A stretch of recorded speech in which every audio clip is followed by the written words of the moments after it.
guys, welcome to the channel. இன்னைக்கு நம்மளுடைய சேனல்ல வீகன் சிக்கனை வச்சு ஃப்ரை மட்டும் இல்லை டிஃப்ரெண்ட்டாக இப்படியும் டேஸ்டியாக பண்ணலாம் அப்படிங்கிறதுக்கு ஒரு எக்ஸாம்பிளான ரெசிபி தான். வாங்க இது எப்படி பண்ணலான்னு பார்க்கலாம். நம்ம ஏற்கனவே ஹோம்மேடில் வீகன் சிக்கன் பண்ணியிருப்போம். அந்த ரெசிபி வந்து மேலே கார்டில் கொடுக்கேன், செக் பண்ணி பாருங்கள். நான் அந்த வீகன் சிக்கனை தான் எடுத்திருக்கேன். அதை வந்து லைட்டாக ஃபஸ்ட்டு ஃப்ரை பண்ணி எடுத்துடுறேன். எப்படின்னா ஒரு 20 or 30% வந்து லைட்டாக ஃப்ரை பண்ணி எடுத்துருங்க, ரொம்ப ஃப்ரை பண்ண வேண்டாம். நல்லா ஃப்ரை பண்ணி எடுத்ததுக்கப்புறம் எல்லா இதுவுமே போட்டு நல்லா ஃப்ரை பண்ணிக்கலாம். இதை ஃபுல்லாக பாருங்கள், உங்களுக்கு நிறைய ஐடியாஸ் கிடைக்கும். அது மட்டும் இல்லாமல் வீகன் சிக்கனை எப்படி ஹேண்டில் பண்ணணும் அப்படிங்கிற ஒரு ப்ராப்பரான ப்ரொசீஜரும் உங்களுக்கு தெரிஞ்சுக்கிடலாம்.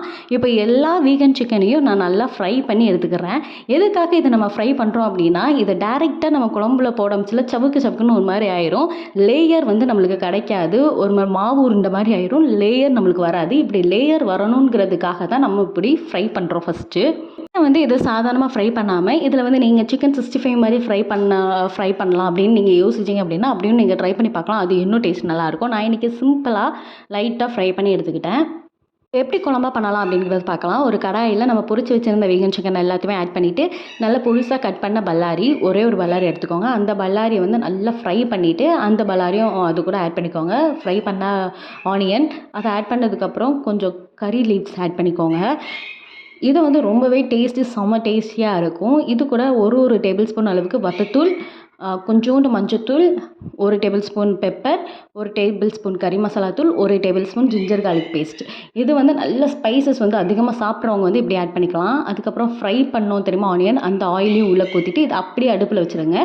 வச்சுட்டு நல்லா வதக்கிக்கோங்க. ஏன்னா இந்த மசாலாவில் இருக்கிற அந்த ராஸ்மெல் எல்லாம் போனதுக்கப்புறம் கொஞ்சம் உப்பு போட்டுட்டு நல்லா வதக்கிட்டு கொஞ்சம் தண்ணி தெளித்து விட்டு நல்லா கிண்டி விட்டுட்டிங்கன்னா நம்மளுடைய தொக்கு சூப்பராக ரெடி ஆயிரும். நான் வந்து ஃப்ளாஷ் ஆஃப் பண்ணி காமிக்கேன் எவ்வளோ சூப்பராக வந்திருக்குன்னு.